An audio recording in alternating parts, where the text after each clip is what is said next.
subiect care cred eu că are sau va avea conotații pozitive pentru Brașov, în măsura în care toată clasa politică din această circumscripție, așa e denumită de legea electorală, va face tot ceea ce este în putință pentru a genera un rezultat pozitiv din ceea ce urmează să vă spun.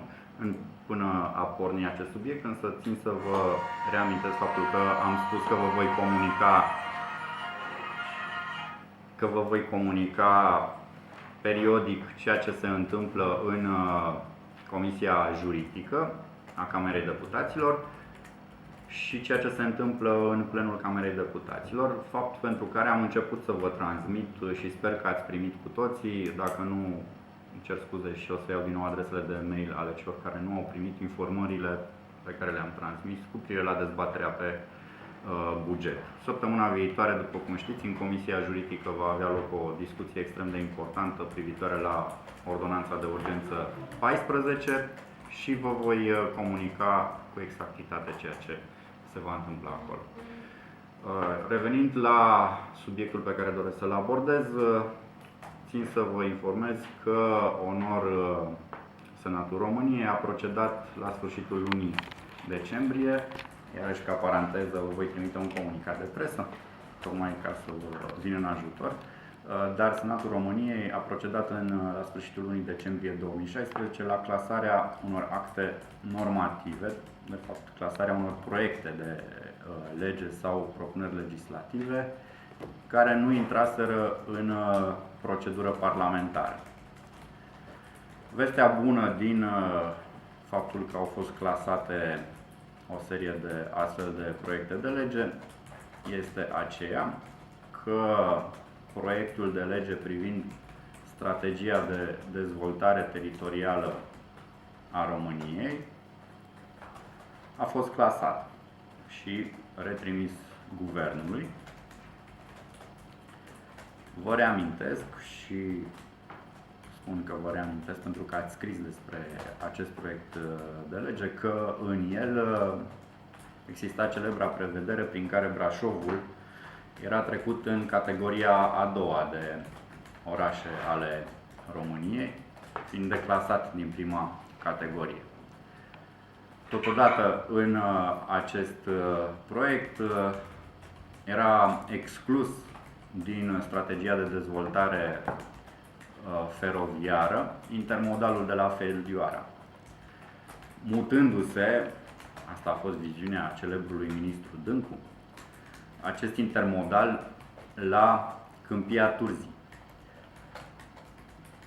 Din perspectiva mea, o asemenea opțiune era una aberantă, pentru că nu există niciun fel de justificare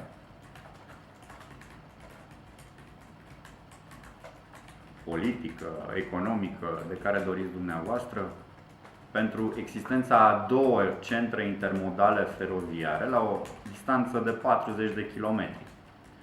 În sensul în care exista și există și acum și era propus spre dezvoltare centrul intermodal de la Cluj și mai apărea încă unul, după cum v-am spus, la Câmpia Turzii. De ce? Care a fost rațiunea domnului Dâncu de a propune așa ceva, nu știu și nu vă pot da o explicație logică, mutându-l efectiv pe cel de la Feldioara la Câmpia Turzii. Dacă veți avea curiozitatea să luați documentul să-l studiați, o să vedeți că nici n-au mai reușit să schimbe denumirea intermodalului de la centrul intermodal de la Brașov peste tot în anexe cu Câmpia Turzii. Au rămas unele referiri la Brașov. Puteți să verificați. Am rămas uimit. În documentul trimis anexat proiectului de lege apar astfel de erori. El se găsește pe site-ul Senatului pentru că, indiferent că a fost clasat sau nu, el rămâne în arhiva Senatului. Ca atare, alături de această veste bună, vă mai amintesc faptul că masterplanul pe transport, de asemenea, a fost adoptat printr-o hotărâre de guvern. Din punctul meu de vedere, soluția legislativă este greșită, pentru că un document de o importanță atât de mare pentru România, care cuprinde direcțiile strategice de dezvoltare a rețelelor de transport din România, nu poate fi adoptat prin hotărâre de guvern, care în general este un act de aplicare al legii și nu un act normativ, prin care se edictează o normă care ulterior să fie pusă în aplicare.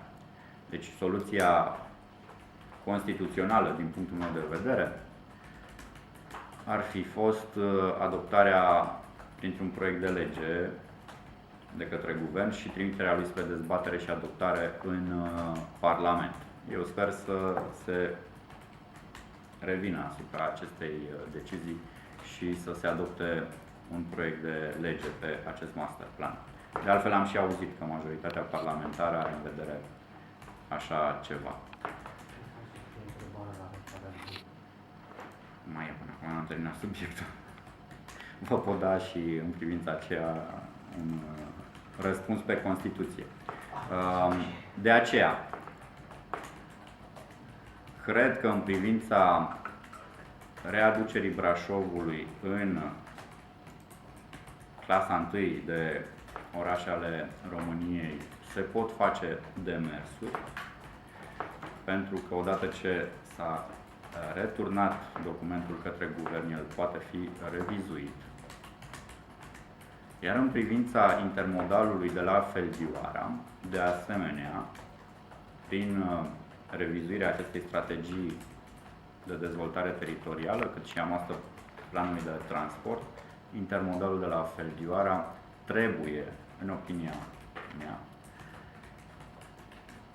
să fie inclus ca obiectiv strategic de dezvoltare pentru județul Brașov și pentru această regiune în care se află județul Brașov.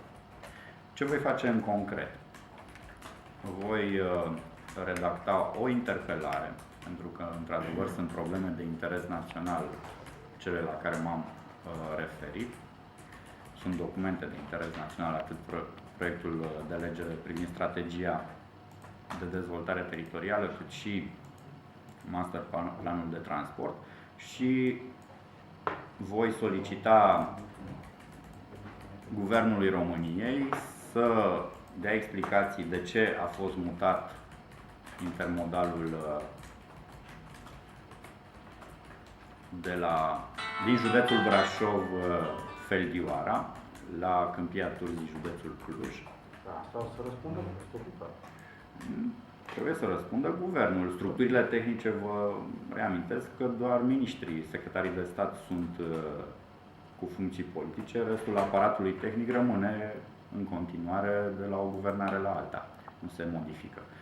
Prin urmare, guvernul trebuie să răspundă la o astfel de întrebare și totodată voi solicita revizuirea acestor documente, astfel încât proiectele de legi despre care am vorbit să vină la Parlament, având în conținutul lor reclasarea municipiului Brașov în categoria 1 și prin revizuirea, bineînțeles, a criteriilor care au fost incluse pe aceste categorii și reintroducerea intermodalului, centrul intermodal de cale ferată, județul Brașov, Feldioara, în cele două documente. Voi solicita ca această interpelare, pentru că o interpelare poate fi făcută de mai mulți parlamentari, să fie semnată de toți parlamentarii de Brașov. Și vă voi aduce la cunoștință cine a semnat și cine nu a semnat această interpelare. Bineînțeles, nu este obligatoriu, dar cred că avem obligația